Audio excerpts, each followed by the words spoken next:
Bismillahirrahmanirrahim. Assalamualaikum warahmatullahi wabarakatuh. Waalaikumsalam. Waalaikumsalam warahmatullahi wabarakatuh. Jumpa lagi belajar fisika sama Pak Nursam. Hari ini kita akan melanjutkan pada topik baru tentang listrik AC. Ini KD 3.5 4.5 ya. Oke. Mengawali sama-sama bisa diketahui bahwa KD-nya berbunyi demikian: menganalisis rangkaian arus bolak-balik serta penerapannya. Nah, ini yang pengetahuannya ya, yang keterampilannya mempresentasikan prinsip kerja penerapan rangkaian bolak-balik dalam kehidupan sehari-hari. Jadi 45 ini kamu membuat paparan ya, tapi nggak usah divideokan, bahannya aja. Ya, bahannya aja. Nanti Bapak akan berikan rambu-rambu pada pertemuan berikutnya ya. Kompetensi ini dengan materi listrik AC kita bagi menjadi 3 pertemuan. Yang pertama untuk memahami bagaimana isi osiloskop, bagaimana nilai efektif, dan bagaimana memahami diagram fason ya. Kemudian yang berikutnya kamu menelisik atau menelisik karakteristik tegangan dan arus pada resistor, pada induktor, dan pada kapasitor. Resistor itu yang lambangnya itu ya, R ya lambangnya. Induktor itu kumparan yang gitu-gitu, lilitan-lilitan, nah itu kumparan. Dan kapasitor itu yang garis lurus, itu kapasitor. Nah, semuanya sudah kamu pelajari, tapi masih terpisah-pisah. Nah, sekarang di rangkaian listrik arus bolak-balik ini atau listrik AC, kalian akan melihat satu persatu, makanya disebut menelisik karakteristik tegangan dan arus pada resistor, hambatan, kemudian induktor, kumparan, dan kapasitor pada kapasitor keping sejajar ya. Baru ya terakhir menganalisis rangkaian RLC. Jadi kalau yang ini terpisah, sekarang R-nya hambatan, L-nya induktor atau kumparan, C-nya kapasitor, itu jadikan satu. Kemudian rangkaian resonansi dan daya disipasi ya.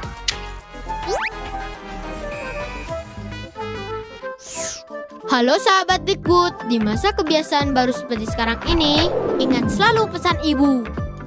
Keluar rumah kalau penting saja ya nak, ingat untuk selalu 3M. 3M itu mudah dilakukan dan bisa mencegah penyebaran virus corona. Menggunakan masker, mencuci tangan dengan sabun dan air mengalir, menjaga jarak. Sahabat Dikbud, kalau kamu sayang keluarga, jangan bawa virus ke rumah ya. Ingat pesan ibu, ingat 3M.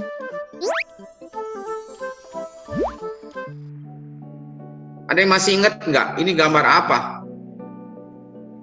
Generator bukan sih Pak? Generator. Ini kan belajar kemarin kan induksi Faraday itu salah satunya adalah prinsip generator ya. Induksi Faraday itu kan GGL induksi dihasilkan karena perubahan flux. Nah, bagaimana mengubah flux? Macam-macam caranya kan. Yang pertama mengubah luas penampang, yang kedua mengubah besar medan magnet, yang ketiga bagaimana mengubah sudut. Nah, itu salah satunya generator ya. Oke, generatornya kalau diputar akan menghasilkan arus induksi, GGL induksi. Nah, yang kamu lakukan, eksperimen kamu itu kan sama lah, pakai magnetik, gerak-gerakan. Nah, gerak-gerakan itu lampunya gimana? Lampunya kan biarep gitu ya. Nah, itu namanya output atau hasil dari generator itu arusnya atau GGL-nya tidak rata, tidak stabil, tapi naik turun. Kenapa begitu? Karena kan rumusannya juga sama, nak. N dikali B dikali A dikali W Dikali sin W dikali T ya, Pak. Sin, iya sin, bukan Sin. dikali sin omega T, ya kan gitu. Sin, Iya.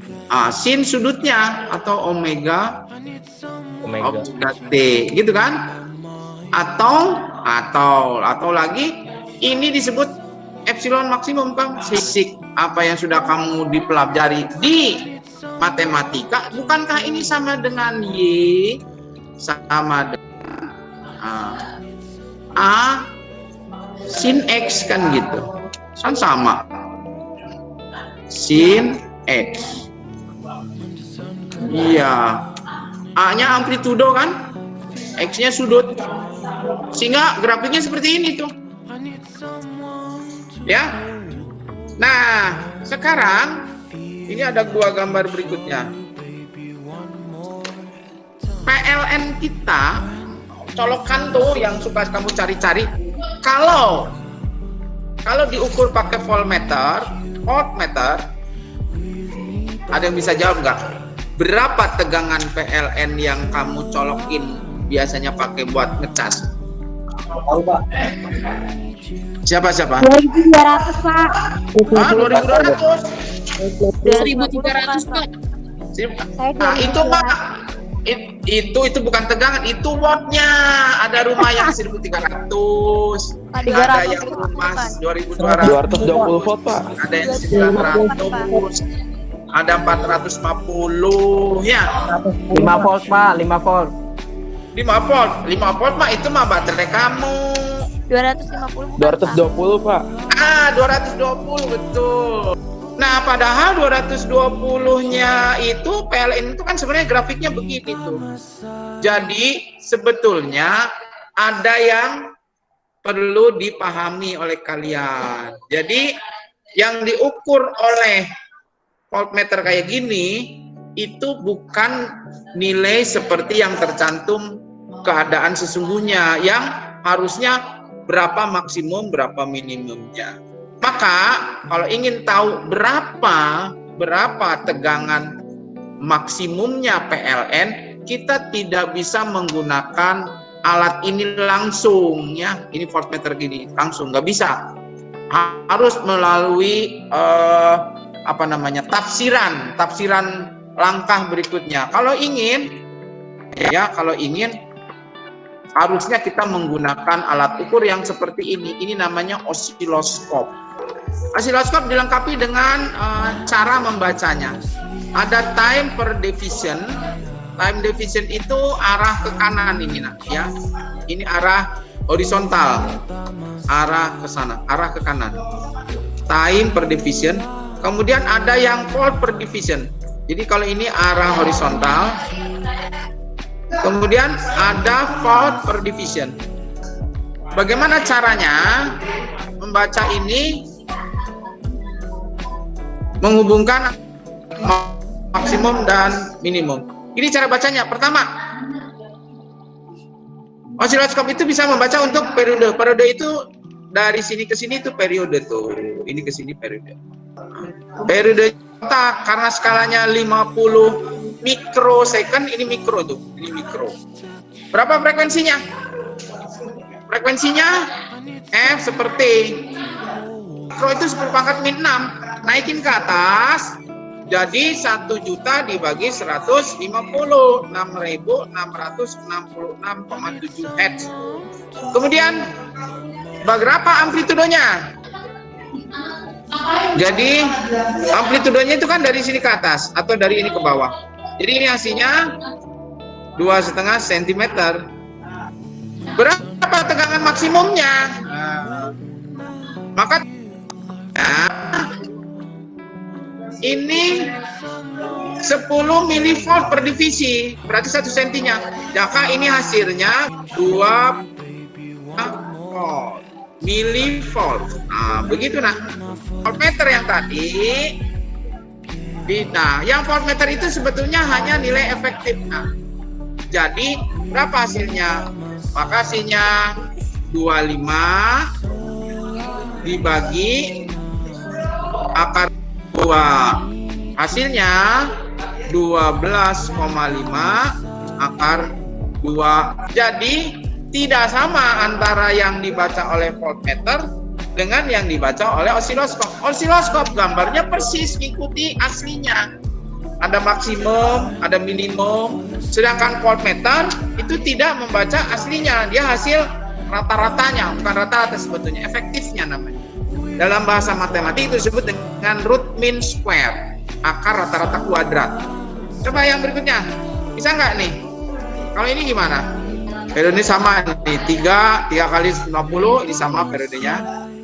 Tapi yang berbeda adalah ininya, voltnya. Ini hanya 1,5 ya, hanya 1,5 ini. Kan seluruhnya 3, 1,5. Maka tegangan maksimumnya ini divisinya skalanya 20. Jadi 1,5 kali 20, 30 milivolt. Berapa tegangan efektifnya? 30 dibagi akar 2 berarti sama dengan 15 akar 2 milivolt. Itu pengenalan tentang voltmeter dan osiloskop. Bapak ulang lagi, voltmeter itu nilainya bukan nilai sesungguhnya, tapi nilai efektif. Ya, kalau dirata-ratakan kan tadi apa namanya?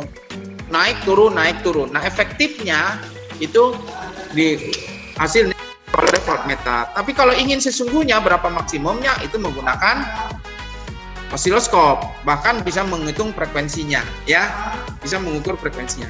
Nah, untuk tahu berapa tegangan PLN itu maksimumnya, karena tadi hasilnya kata siapa tadi yang jawab 220, maka nilai maksimumnya berarti sama dengan 220 kali akar 2, gitu, ya.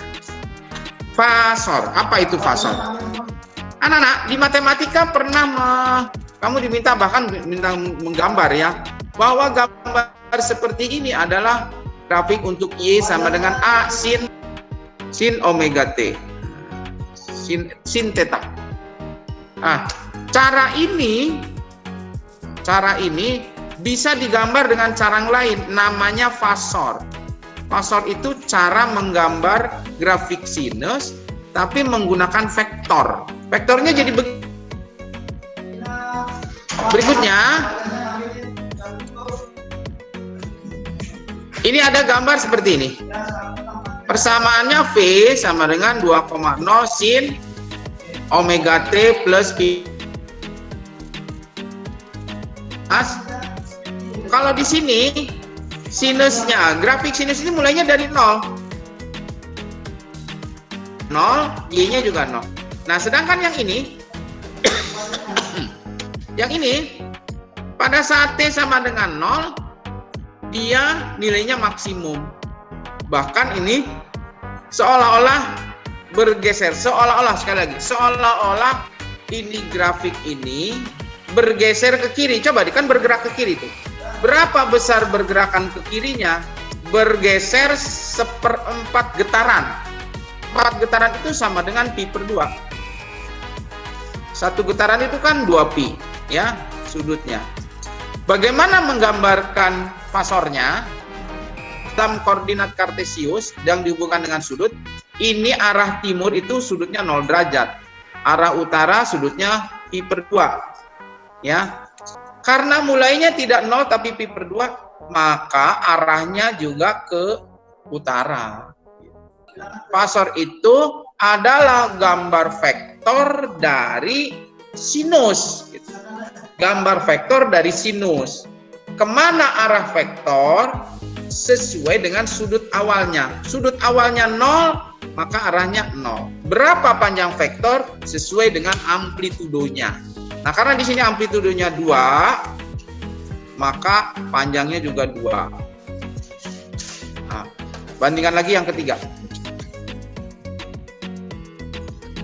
Ini tidak mulai dengan seperti itu. Jadi kalau diteruskan ini ke sini, jadi ini bergeser pi per 3.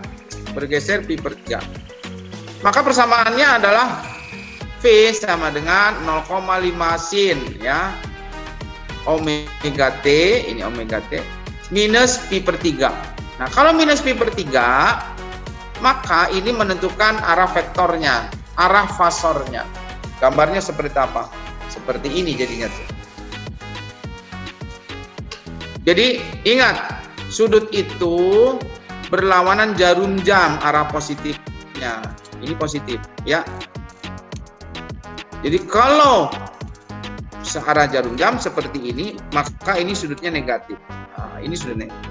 Mana negatif ini? Nah, jadi kalau sudut fase awalnya minus, maka arah fasornya ke sini. Berapa amplitudonya? Karena di sini amplitudonya 0,5, di sini juga 0,5. Begitu anak-anak. Ada pertanyaan enggak? Ini kamu meningkat lagi nih. Makin mengapa ini perlu kamu dibekali ini? Karena penelitian kamu terhadap apa yang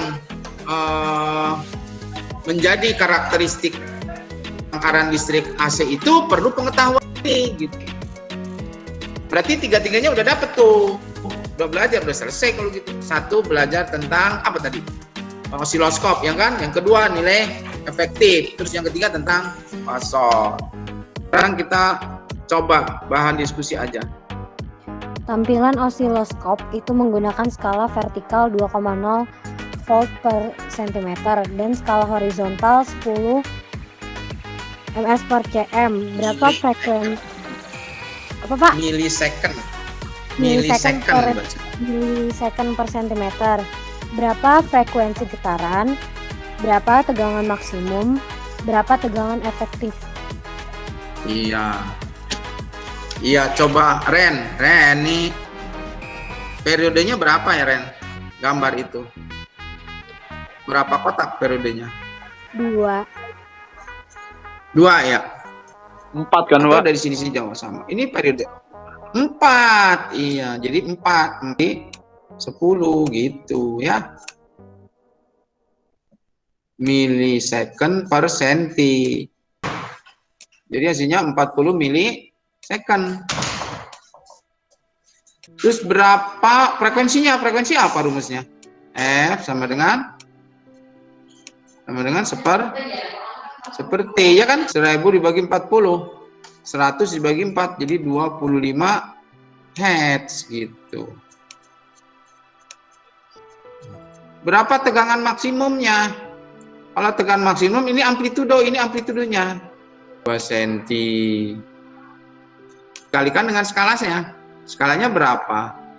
2,0, 2 kali 2 berarti tegangan maksimum P maksimumnya jadi 4 volt, ya kan? Berapa tegangan efektifnya? Pakai rumus yang tadi. P efektif sama dengan tegangan maksimum dibagi akar 2. Jadi berapa? Nah, ini 4 dibagi akar 2. Hasilnya 4 per akar 2 atau 2 akar 2 volt. Begitu. Ini gambar apa? Kalau ada sudut ini kan sepertinya vektor ya. Fasor tersebut mendeskripsikan GGL dari generator yang berputar 50 Hz. Bagaimana persamaan gelombang untuk GGL? Jadi ini fasornya. Terus bagaimana persamaannya? Nah, pertama, rumus GGL kan rumusnya ini. Nah, ini kalau simbol selalu ini ya, omega. Ini omega ya kan? V sama dengan V max sin omega T. Ya. Berapa V max-nya? Lah ini kan V max. Ini V max. Pi per 3-nya ini kan tuh udah ada. Jadi kalau sudutnya begini ini positif, maka kamu menulisnya langsung V max sin omega T plus pi per 3. Kenapa? Dari mana pi plus per 3? Karena dia sudut awalnya pi per 3. Omega itu kan 2πf. 2pi kali f, 2pi kali 50 berarti 100 pi. Maka P sama dengan 0,5 sin 100 pi T plus pi per 3. Begitu. Ya, dikit aja kamu hari ini belajar tentang osiloskop, belajar tentang nilai efektif, nilai maksimum, dan tentang fasor. Ya, aku kira itu aja hari ini. Sampai jumpa. Jangan lupa membuat Kalau ada pertanyaan silakan membuat catatan refleksi. Ada yang ditanyakan? Ada yang ditanyakan? Ya, baca-baca nanti. Kalau tidak ada yang ditanyakan, mari kita tutup dengan baca hamdalah. Alhamdulillahirabbil alamin. Subhanaka Allahumma wa bihamdika asyhadu an la ilaha illa anta astaghfiruka wa atubu ilaik. Wassalamualaikum warahmatullahi wabarakatuh. Sehat ya. Jaga kesehatan. Waalaikumsalam warahmatullahi wabarakatuh.